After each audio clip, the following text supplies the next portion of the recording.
a very short video about this painting, which was of the beach in Cromer in Norfolk. It started life as this very small watercolour, which I rather liked, so I did a more detailed watercolour, which I liked a little bit more.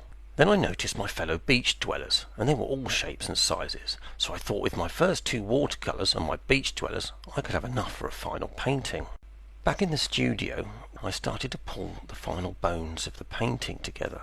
Now here come all the holiday makers, just as I remember them. And now time for the painting, with that slightly about to rain sky. At this point I can start painting the pier.